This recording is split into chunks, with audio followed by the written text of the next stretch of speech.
My name is Donnie Campbell, former Royal Marine, and now I get to travel around Scotland running mountains and trails and just checking out the amazing landscape. From growing up in the Isle of Skye to joining the Marines at the age of 17, being in Iraq at the age of 18, you know, and now being an elite ultra runner, you know, it's been a long journey. It hasn't been a straight road, you know, there's been a lot of ups and downs. I left the Marines, went to uni, studied sports coaching and development. This work you're getting criticised, so I put the milk in before I take the tea bag out, or do I take the tea bag out and then put the milk in? It was a friend that got me into it. He said, you know, come along and do this 150-mile race over 4 days on the Isle of Endura, which is 2 Scottish islands. And, you know, at the time it was like, yeah, this seems like a good bit of fun, you know, it's like being back in the Marines, should be a good laugh. Did that, finished 4th and really enjoyed it, and that's kind of where I fell in love with, you know, ultra running and what it's all about. You know, it's about pushing yourself to be the best you can be.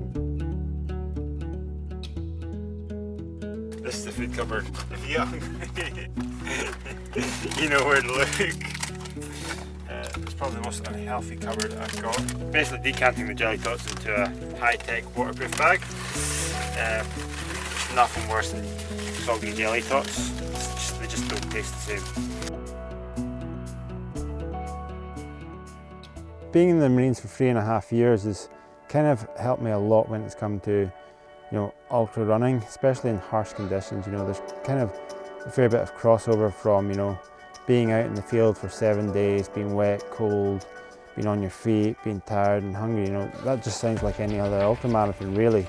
So yeah, having that grounded and also kind of having that mental strength to push through it, and being in these situations before gives you the experience and confidence to know that, yeah, when times are tough during a race or a training run, you've been there before, you know you're going to come out the other end.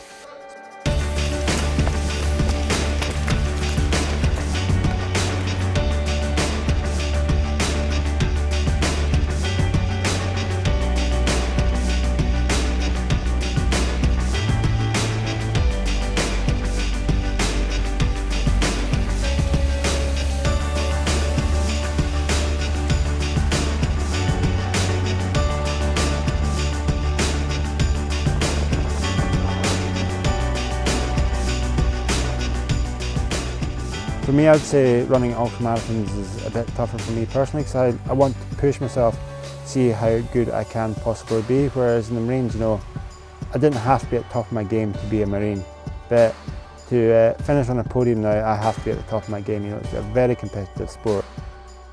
Coming from Skye has a big influence on my running and where I like to run, and also again, being brought up somewhere wet, cold and windy kind of grounds you for being a good ultra runner, because you get used to that at a very early age. So this is my leftover dinner from last night. It is noodles, veg, prawns and a red Thai curry sauce. Stir fried and then chilled overnight to infuse the flavour, so it's really, really tasty now, even better than it was last night.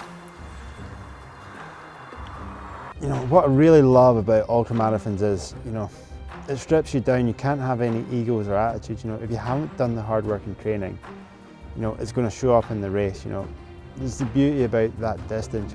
Also, when you've been running for 10, 12, 14 hours plus, you really get to know yourself. You really get to know what makes you tick. You'll find inner strength that you've never had once you push past that fatigue.